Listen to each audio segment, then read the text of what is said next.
Welcome to the Domino Shuffle Effect podcast. On my right, we got Caleb the Juggernaut. Further right, Kareem the Super Athlete. Right is Special Ops Fidel, Master Troy, and India's greatest batsman that never was. No. Here you go. Show them your bats, man. He's made lots of centuries in his dreams. Yeah, street cricket on the centuries with this one. Alright, so before we get started, let's quiz this man and the recent outcome in the World Cup. What happened? Yeah, I don't want to say we bottled it, but yeah, we bottled it. That's it basically. That's basically, yeah. I mean, we won 10 games in a row, come to the finals, just didn't live up to it. Australia, obviously, they're like the United of Premier Leagues, well, old United anyway. Real Madrid of the Champions League. It's just heritage, isn't it? When it comes to the big games, they win. So yeah, it was painful. I was watching with my friends. The whole room was just silent. We know we were gonna lose. Every bound was just going in, and I was just like, yeah, it's just gonna be long. We hit the pub afterwards as well. we hit the pub. The worst thing, them mans win every single game up to that point, and then lose when it matters. Yeah. Painful. Obviously, 20 years ago when I was in India, I was watching the 2003 finals, India-Australia. We lost that finals as well, World Cup. 20 years later, same pain. Different countries, same pain. And personally, the week before the World Cup finals, I had a breakup. Week after, a World Cup final loss. Wow. 2 trophies gone, man. It's been painful. That's a lot of pain there. That's a lot of pain, but we live and learn. We keep going. 2027, we go again. 2027, you're probably retired then. Yeah, I'll probably go out watching cricket. So do you bounce back from this then? Nothing. Just, there's nothing we could do. Rebuild. Look at where keep we went working wrong. hard. Keep working hard. Yeah, Work on ourselves. Personally, work on myself again. And then keep going. So, how comes you so lucky to lose 2 trophies in just a short space of time? You know, what your special power? You have to be special to lose 2 trophies. Yeah, I know it. Just unlucky now. The phase of time right now, I'm unlucky. The performance not good in the finals. Performance not good in the finals. All the way up to the final point, you got no performance. You're losing out like that. So you bounce back then? Better days ahead. Hopefully, time heals.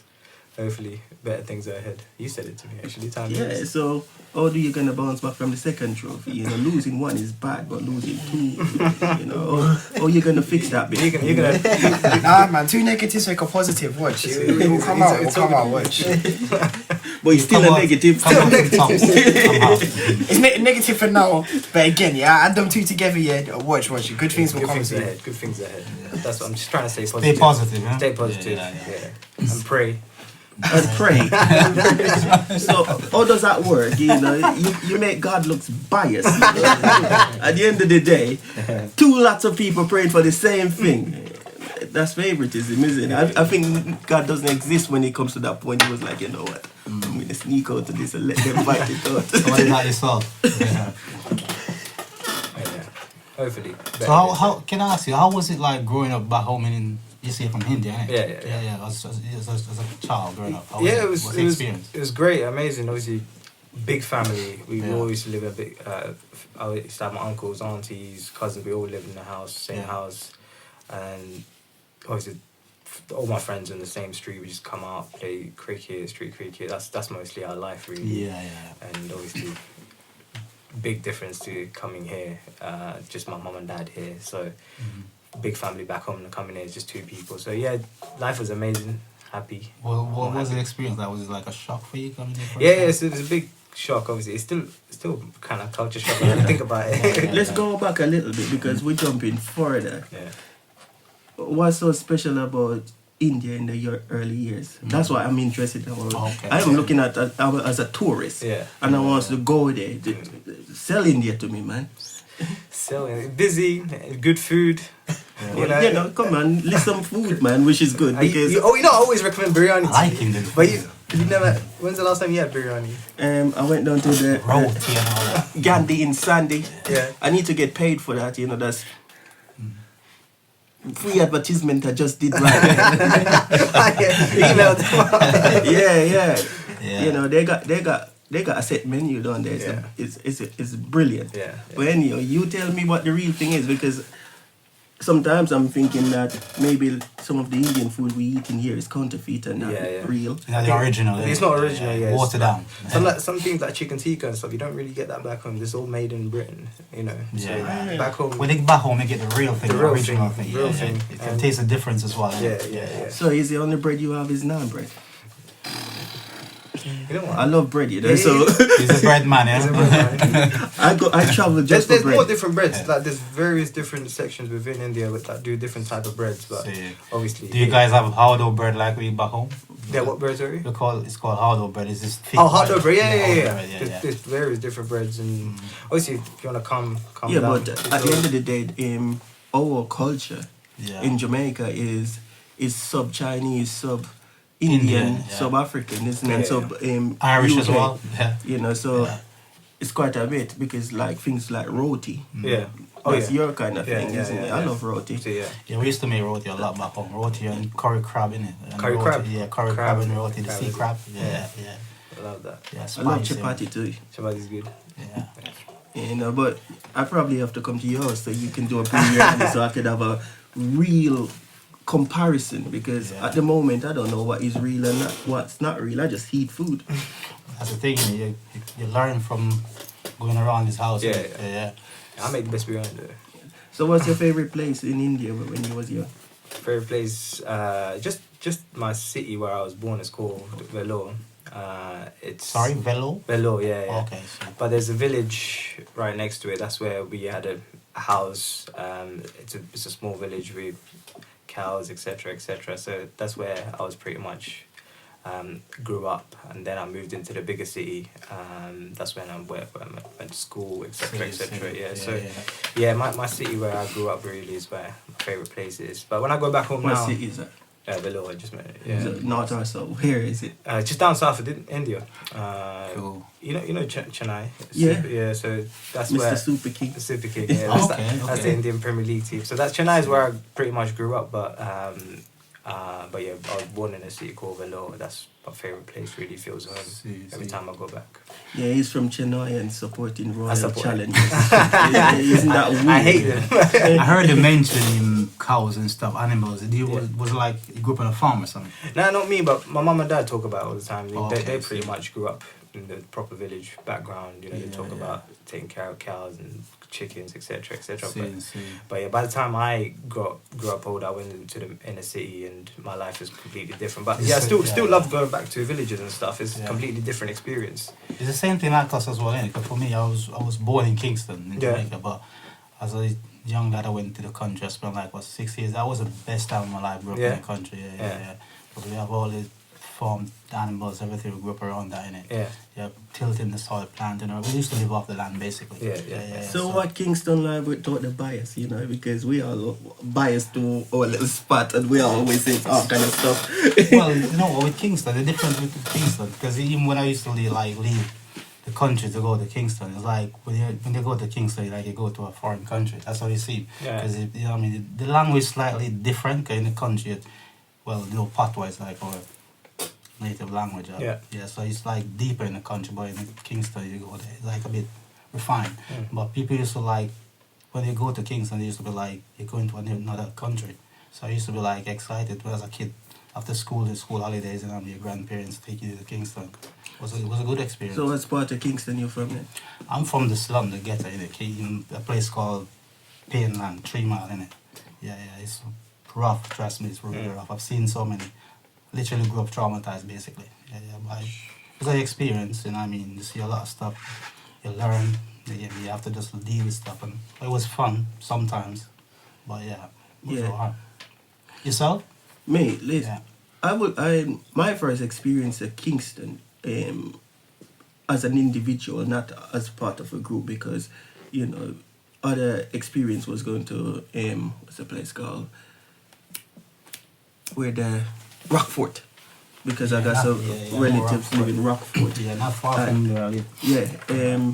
So obviously my first impression of Kingston was going to airports when you go pick up people. But other than that, when I first traveled to Kingston on my own, I think I was around about 14. And I remember, because, you know, when you're in the countryside and you hear the news and they talk about Kingston, man, it's never, nothing fun. Nothing fun. It's never, you know. So, you know, you leaving country going to Kingston is like you're going with this impression that it's going to be a dreadful place.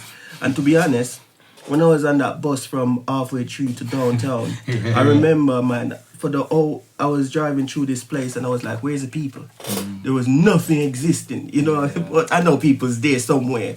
All I see was a few dogs on the street, but it was just so quiet. And I remember, man, that felt like I was watching a horror film. The feel that you get, because my head feels like yeah, that's the thing with Kingston. It depends on where you grow up. Because like I said, where I grew up, it was like proper rough. You know what I mean? Even going to school, sometimes in the classroom, I have to be like knocking down war, gunshots flying everywhere. You know what I mean? Going home from school, I've seen so many things. I'm like, it's crazy. So yeah, I think maybe that experience was more to do with fear, you know, because where I'm from is just damn peaceful. You know, to go to somewhere where everybody says chaotic.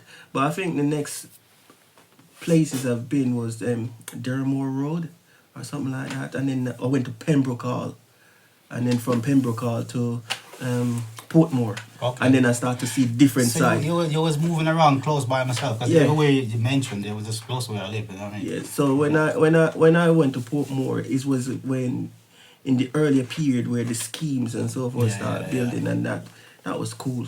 You know, I much rather live there till. Don't get me wrong, it's not everywhere in Kingston that bad. I know. You just have to know where to go. You know? Exactly. So you see, because I think in the early years, you can grow up quite ignorant because of the divide, meaning you don't know about a place unless you hear it on the news. Yes. Yeah. And when you hear it on the news, it's always in a terrible light.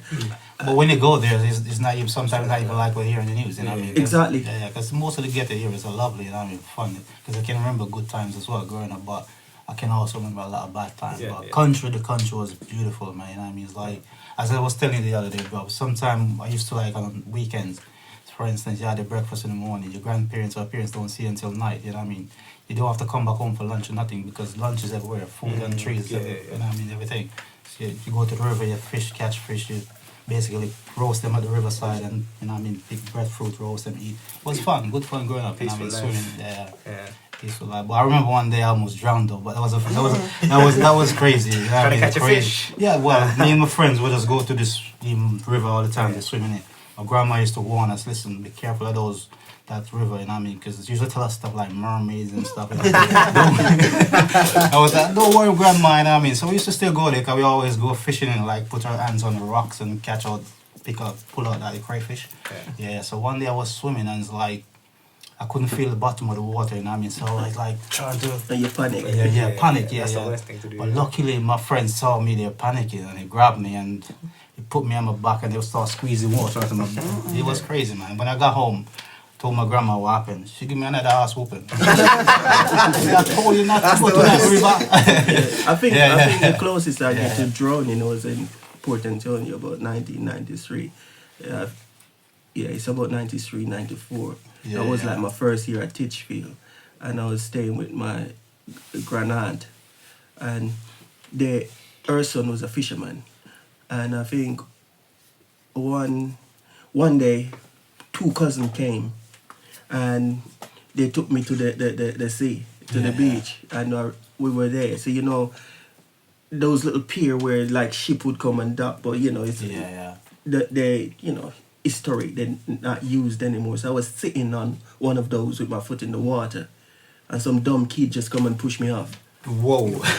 Crazy. And to make matters worse, when I mean dumb, it was dumb. He can't speak. Oh, see, I thought it was just dumb, like stupid. So it's dumb both ways, and then and it's so I keep sinking and going back up, sinking and coming back up, and then my cousin saw me, and then run and come drag me out, and then the hassle after that pardon my language, he decided to extort me, man. Yeah. He told me that he's gonna tell the aunt if I don't give him half of my dinner. Yeah, half of my dinner every day, man. So yeah, that was one of those events, man. What is the weirdest moment you had at school? The weirdest moment? Yeah. I'm trying to think. I actually can't think of a weird moment. Like right now, can you think of anything? Me. Yeah. I feel like a bunch of weird things happen. Like pretty much every day something weird happen. Like, can you be a bit specific so we know what's happening? All right, wait. Let me redo this, yeah, because I need to actually think of the story, like just not off the spot.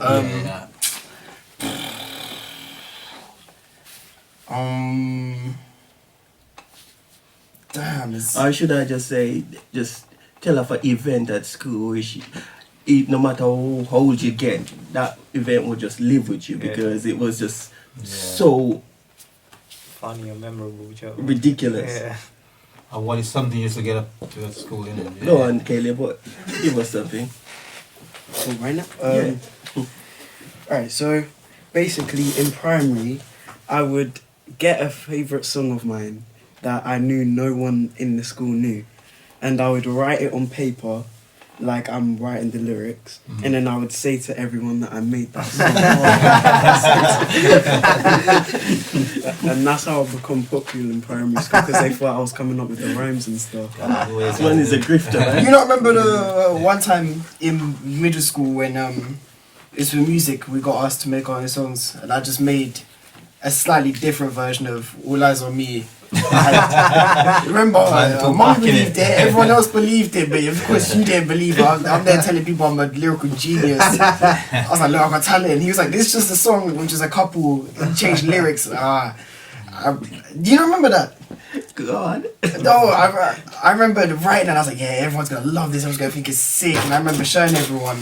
And then I remember my mum was like, whoa. And I remember she said, oh, Jermaine, do you see this? And I remember you checking it.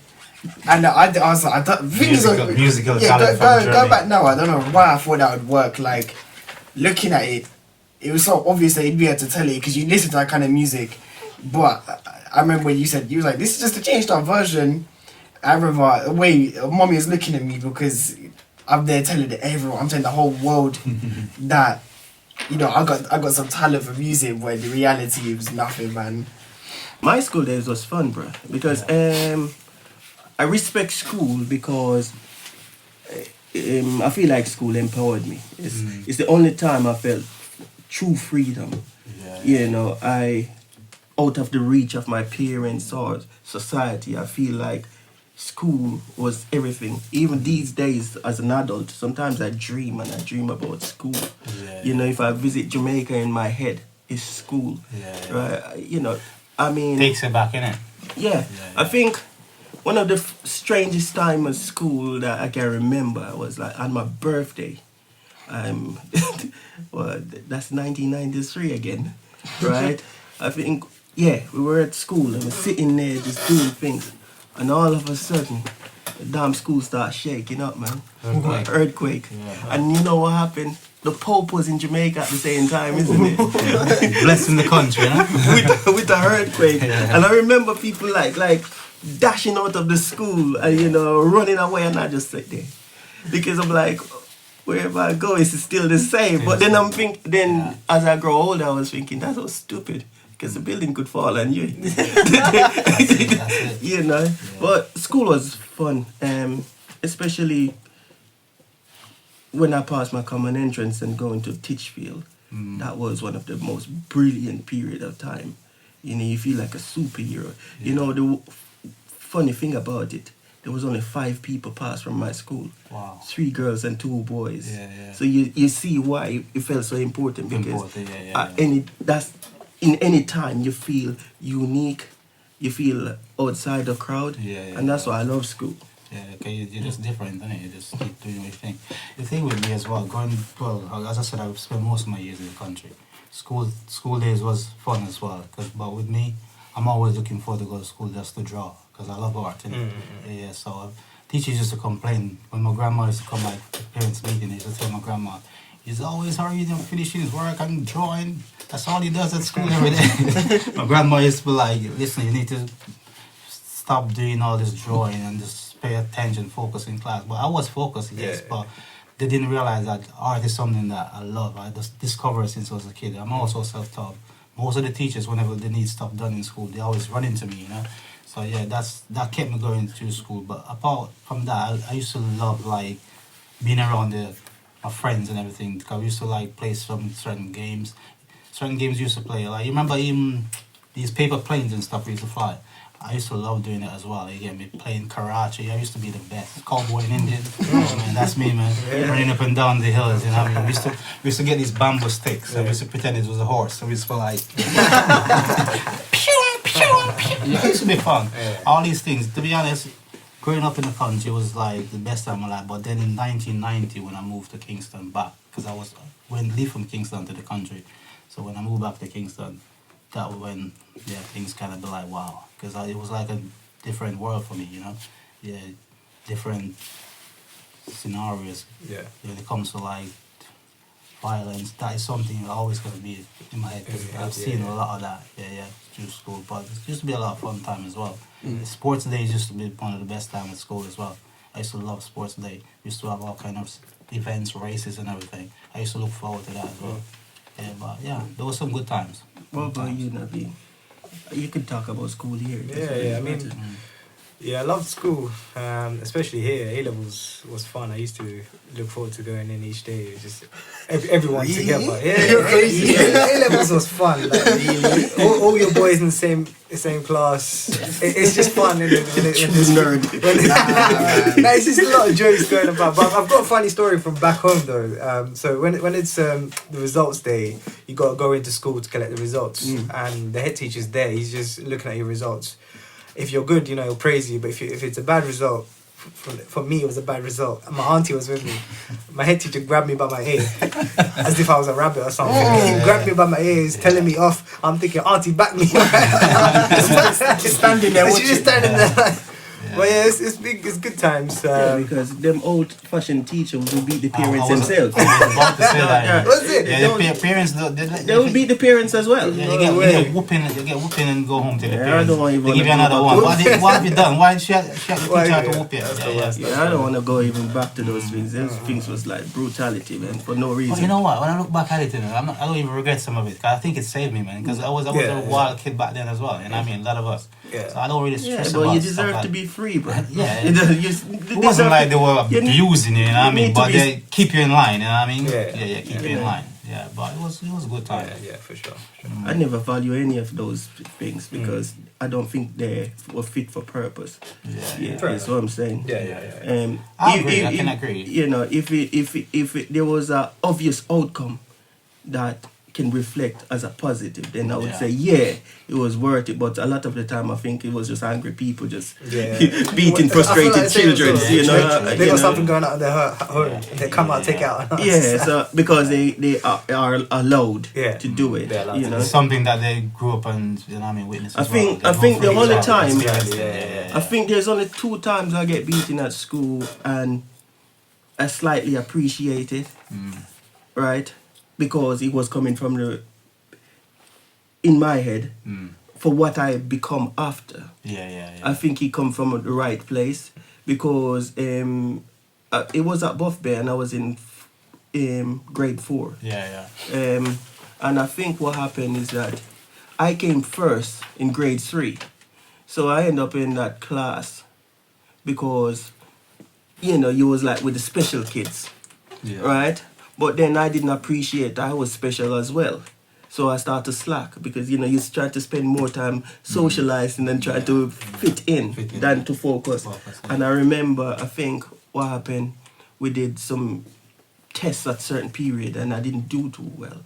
And she gave me a beating and give me a talking to and says, you know what, the worst thing about this is that you was one of the brightest kids about what happened. And then after that I settled down in that last 4 months and bang, I was in one of the highest class in grade 5 because she empowered me back then. And I think the second time was at Bybrook. I was told to make sentences out of words and I end up finding the meaning. And then says, well, if I find the meaning and write it down, that's the sentences. So she give me a beating because she think I must be a smart That's the ass. thing with teachers back then, they always resort to whooping, you know what I mean? but- I don't know why, they always, because how they used to do it, stretch your hand out, you know what I mean, with a belt or whatever. Yeah, it's- over your back. It's colonial behavior. Yeah, it's the history behind it, then. There's history behind It's it. colonial It behaviour. goes a long way, but yeah. Somebody try, go on. What? You go, what's the You story? piss on the wall. Yeah. They used to play like marbles and stuff. in school. Nah, this guy just pee on the wall. Right, nah. Because in lower school, I was Some unhinged kid is. I was a whack kid. Like I had the most like unhinged stuff. Like stuff. Even now, looking back, I didn't tell anyone. Like Yeah. I didn't tell like my girlfriend yet what I'd done in lower school. Don't tell your girlfriend It's that She could have known now. Take it to your Well, I'm not grave. gonna lie. Oh, yes.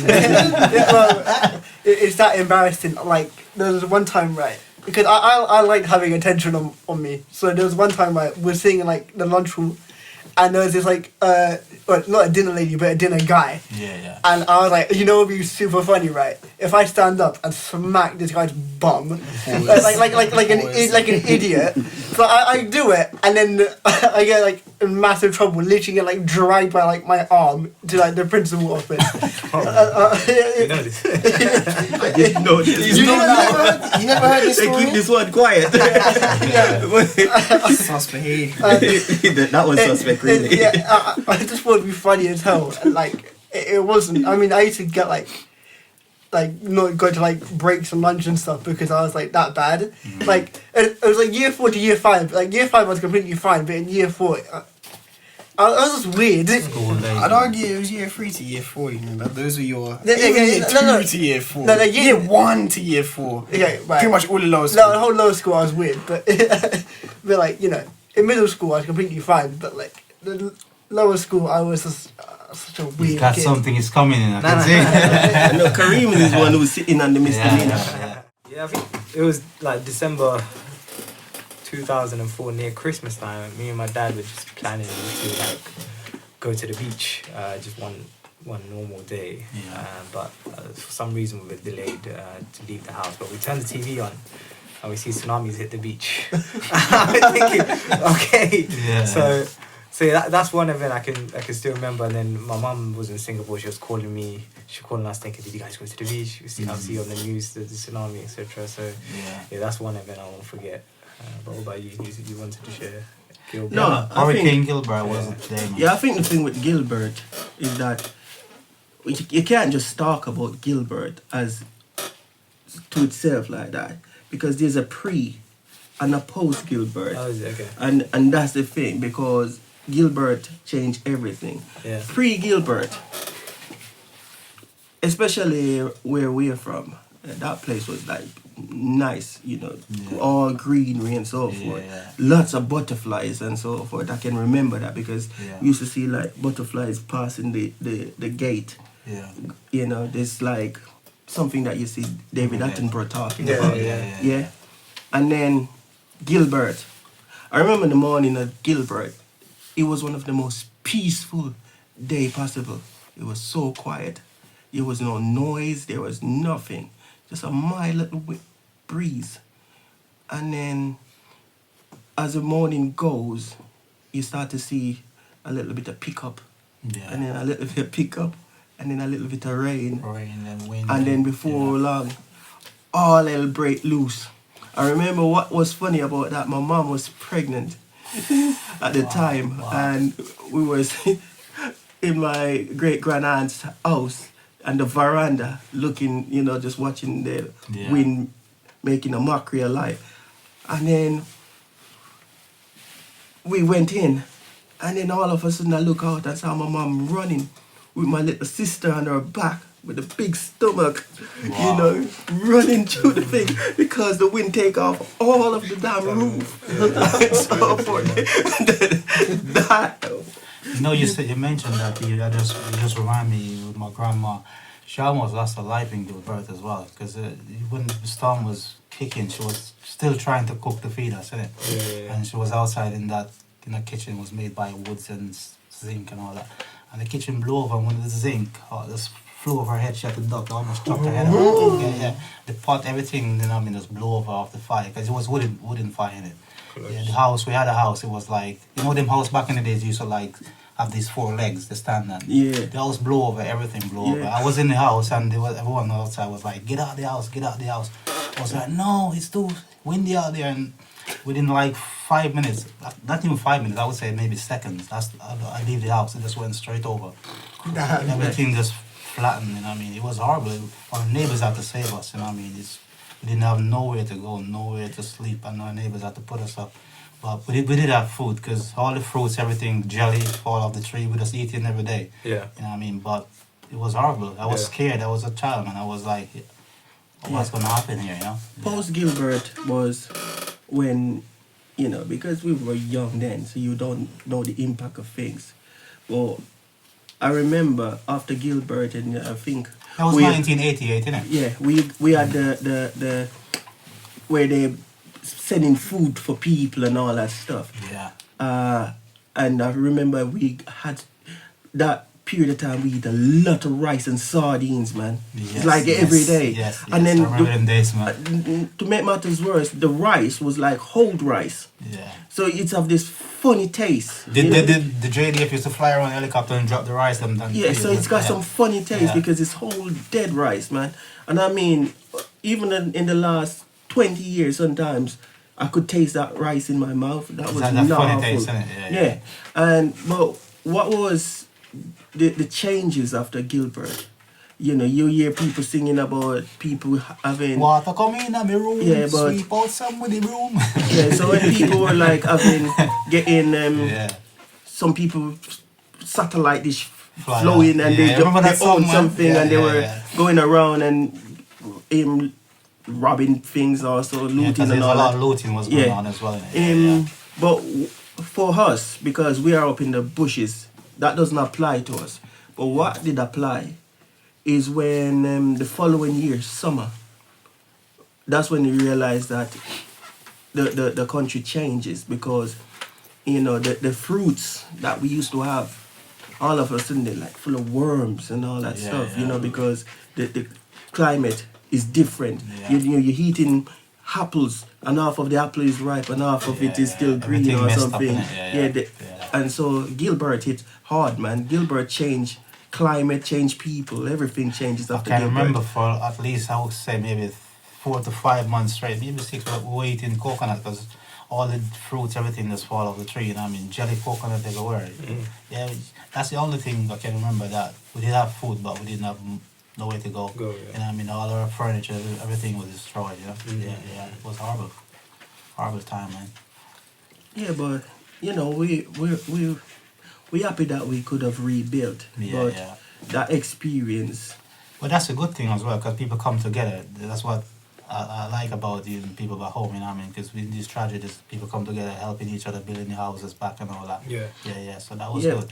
Some places where I was, it wasn't like that. Because, because a lot of people were getting houses because of who was in political control at the time. So it was no togetherness. I remember I can't recall us getting any materials to rebuild any house. Well, I could see a lot of people did. Because it's favoritism, friends looking at and friends. So that experience was, I didn't see that one. But as I said, the most important thing I could take away was not just the people, was the things as a child that I could enjoy, going into the fields and so forth, where you used to look and see trees up and trees, but all of a sudden it's like a desert, flat. Isn't it? I remember them days. Birds and so forth are scarce. They fly south, they're gone somewhere else. So I don't know. So how about you guys? Have you guys ever experienced any hurricane or anything like that? Nothing like that, but no. I think the thing closest to us is probably like COVID, to be honest. But to be fair, like we went to upper school, obviously year 9 and all that. And I remember starting year 10, all the way to midway, pretty much GCSEs times. Bro, it's weird to think we pretty much taught ourselves all the GCSEs. So I remember when it first happened, we was like, it's not gonna be that big of a deal. And then boom, they're like, everyone's gotta go home.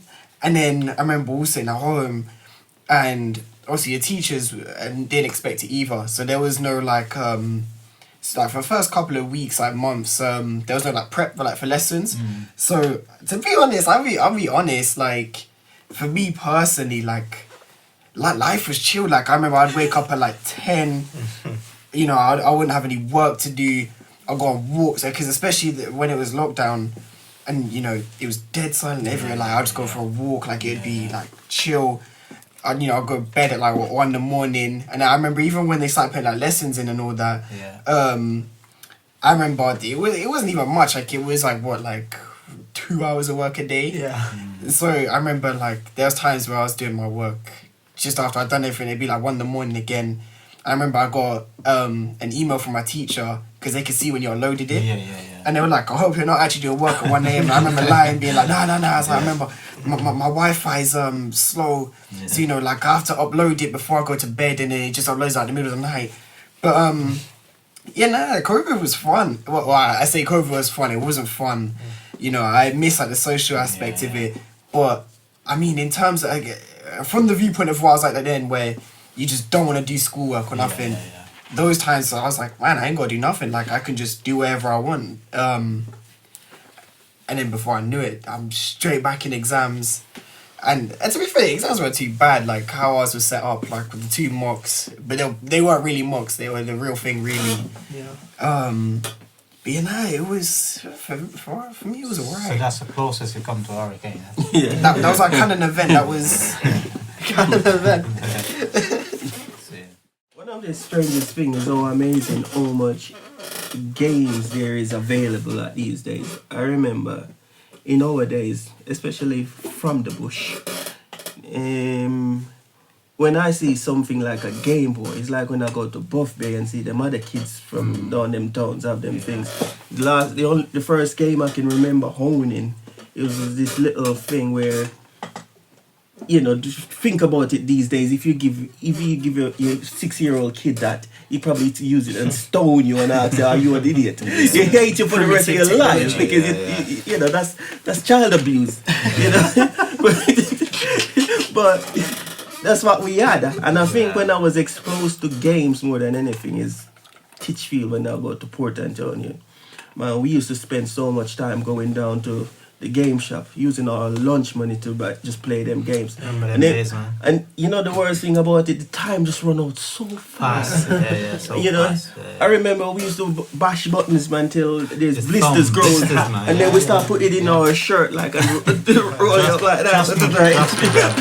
What, serious like that? It was that all serious. the games that you guys enjoy. Mortal Kombat 2 and Street Fighter 2, man, that takes our money away. Nintendo, we used to love playing Nintendo. And then, so I remember like the first time I had a Nintendo, I got the SNES version, but I had the Nintendo 1 before that because some rich kid lent me one of those. And to make it worse, it was the one that you push the cartridge down the top of it and blow the it was that cartridge. small. So when I bring that back around to country, man, I was like the hero of the community, man. I feel so special with my old Nintendo. And you know what was the funny thing about it? What? Didn't have no electric. Right? So one day, a couple of us, because my place was, the place where all of us young boys meet up. And then one great idea, we get some wires. And there was the electric wire that run past our thing. And we figure it out. You put one wire on the bottom wire and one on the middle wire. And run that through the damn house. And plug our thing in, electric. Guys, risk your lives to play some games. But that's normal in the ghetto. It was peaceful though. And then the next time when I come through with a Sega Genesis, I just move up from just being, from just being done to the done.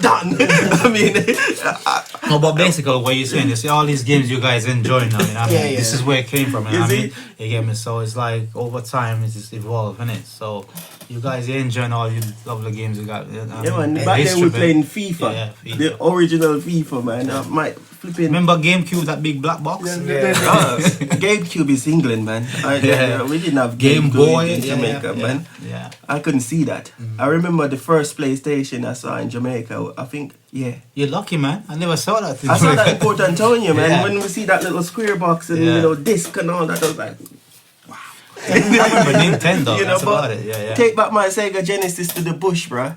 And you know, my yard is rocking. You know, music and game on. In my community, And this we guy cook. used to have these Nintendos and stuff. What he used to do basically is to collect money for you to come and play. Hey, that's smart. Yeah. He used to collect Smart. money, and trust me, people most of the guys used to just, even their lunch money, you know what I mean, they go starve, you know what I mean, just to go and play a game. Yeah, you know what I mean. People used to fill his house every day, man. His house packed, people playing games. Yeah, I wasn't like that, man. I was more about bringing the vibes, man. Make everybody. of course. Yeah. You know, me and Marsh is smashing that RoboCop versus Alien. After school, you know. That was a legendary game, bro. Yeah, man, because even when I used to leave school as well, you know what I mean, in the evening. Is it gone? Camera's gone. Yeah, see. You guys, Karen. Okay. Now I was just saying, even when I used to leave school in the evenings, you know what I mean, I used to stop by the game shop with my friends. Sometimes when I get home, it's late night. My dad used to be like, where you coming from at this time of night? Try to lie, but you know I was lying. Obviously, I got a whooping for that. But that's how much we used to love playing games back then, you know what I mean? Because we were fascinated by it. You get me? The game shop where you go, it's always packed. Yeah, the 90s, the Nintendo just came out. Wow, everyone was on it. Everyone was on it. They're, you know, to see where we come all this way, you know. I have a PS5 and I get one in the early days too. And I didn't even know that there were certain things you can do with it, you know. Them man's like having chats and so forth. I'm like, what's going on here? Didn't even know that. And one day I press a button on mine and hear people talking through my flipping controller. I was like, You hey. didn't know about party chat. I was like, wait a minute, man. You know, this is gone weird now. You know, but You know, when I got COVID, I had to isolate in my room. I had my iPad, so I was playing the PS5 on my iPad. I didn't even realise you could do remote play like that until it. Yeah, I was like, I was connecting my We're controller. all school, we're learning, yeah. We're getting there. There's been times where, you know, I woke up in the night, man, you know, let me play some games, but Yeah. I don't want to turn the TV on to wake everyone up, so you can turn, so I have like the controller next to my pillow, turn so it was a PS4 at the time, I turn my PS4 on my controller, and I just set up through my iPad. I just sit there in bed, I'm there playing it from my iPad, like, it's so, I think that's great, like, Yeah, it is great, isn't it? I don't know, after hearing you guys talk about that, I thought all that was just like normal, I'll be honest, like, you know, It's weird, like how like the stuff we find like normal, like voice chat, remote play, stuff like that, is like basically like foreign to like these guys. I'm like, what? How is that even like a thing? It's so strange to think because about. party chat was always a thing. Yeah. Growing up. I say that there are maybe like Wii days. Yeah, like Wii- Xbox like 360 like days has like voice chat, but like you didn't really use it. Yeah. We're learning, bro. We're learning. We're learning. to be honest, right, when I had my first PlayStation, I think I went to Cash Converter and get a PS1. Yeah, and I had Final Fantasy 8, like 4 disc. Then I couldn't complete that thing. The next time when I upgraded to a PS2, that thing almost broke me. I was in debt. After that, I went to. It was expensive. I went proper game heads back then, man. Yeah, I went down to what's that place used to call this electrical place and get it out and credit. I know what you're talking about. Yeah. And I mean, I was paying out that thing for about 6 years. The cash generator. No, it was a official thing. It was brand new. See. But about 6 years later, I was still paying that thing. I remember I had to go down to some place around beside NatWest to go pay the money for that thing. What was your favorite game back then playing? Mine was Mortal Kombat. In which era? Jamaica era? Yeah, era, yeah. It was Mortal Kombat 2 and, you know, RoboCop versus Aliens. See. Yeah. No, RoboCop versus Terminator. That's what it was. Okay. What's that guy name again with the red hat and he used to be jumping from Mario. That's the one. That used to be my favorite as well. Mario. I was a big Mario fan back then. Yeah. But yeah, good times, man. Good times. So you guys have anything you want to talk about? You growing up? I mean, you're talking about like favorite games and I mean, I've said my favorite games are like very different. I mean, I was checking my play hours and that, so you can check now on the PS5, yeah, like how many hours you got, and I remember I'm there looking, I can see that the right hours I had. So I remember, so you know, Grand Theft Auto, yeah, GTA. Imagine. I remember when I told people, they were like, "Hey man, you need to go outside or something." I got 1,950 hours on that game. Wow. Which game is this? GTA. GTA 5. What are we doing? I don't know, you know, if it's running around stealing cars. You know, but 1,000, and it put in perspective. I was like, damn. I was like, I've really spent that much time on this game. Did you get any sleep? There's some games that completely took over. Like, you remember you remember my ARC phase? Yeah. I'm there waking up at like 3 in the morning, 5 in the morning with different alarms. I can understand, man. I was like that back in the days, for real. Yeah. Man, you're addicted. You just, Yeah.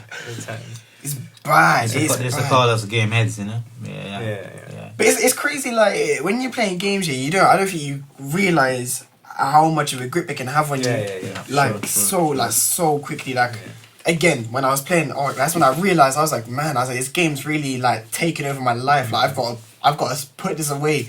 So I just remember I was like, you know what? I don't want to, but I had to delete it, man. It almost felt like it was an addiction. Like, I was like, I need to stop. Well, luckily you got a grip of it, innit? Yeah. That's it. Because with me and my kids as well, I don't really buy games and stuff in the house, like blocks and back in the days I used to, you know what I mean? But as I get older, I'm like, nah, because if you spend too much time, you have to monitor the minutes as well. And I understand it, But yeah, it's good fun because I used to love playing games with them. We just chill and play games all the time, innit? Xbox, I love my Xbox, but I haven't played a game in years. I'm rusty now, though. I know I'm rusty. Anyone of you could beat me here. You know? Hey man, it's like you hit a cap. I think it's like when you reach over the age of like 25, it's like that's when games start. You lose your touch a little bit. Like, even people I spoke to, like, look man, back in my day, like when I was your age, I could do anything that you guys could do, but like it's like as soon as you hit a certain age, it's like you hit a cap. It's like out of nowhere you get nerfed. You just you know your old self. You just pick up other interests in her, you know what I mean? Yeah, that's true. You got less time to play games. You got you got jobs. You got other things. You got other priorities. I think that's what happened to me as well. You get older, you know what I mean? More priorities. So I remember secondary school when Modern Warfare 2 got released, Call of Duty. A lot of people missed school that day because they went for the midnight release. The next day you see them, they're like, oh yeah, I'm already level 50 now, bro. Prestige crazy. They spent the whole day just playing, and you just got the CD after school, and you just like level 1, where you see all your friends just leveled up already. So that's it, man. Yeah, good days. That's all, folks, for the Domino Shuffle Effect podcast. You've heard it from the king himself, the juggernaut. And make sure you like the video, subscribe, and stay tuned for the next one.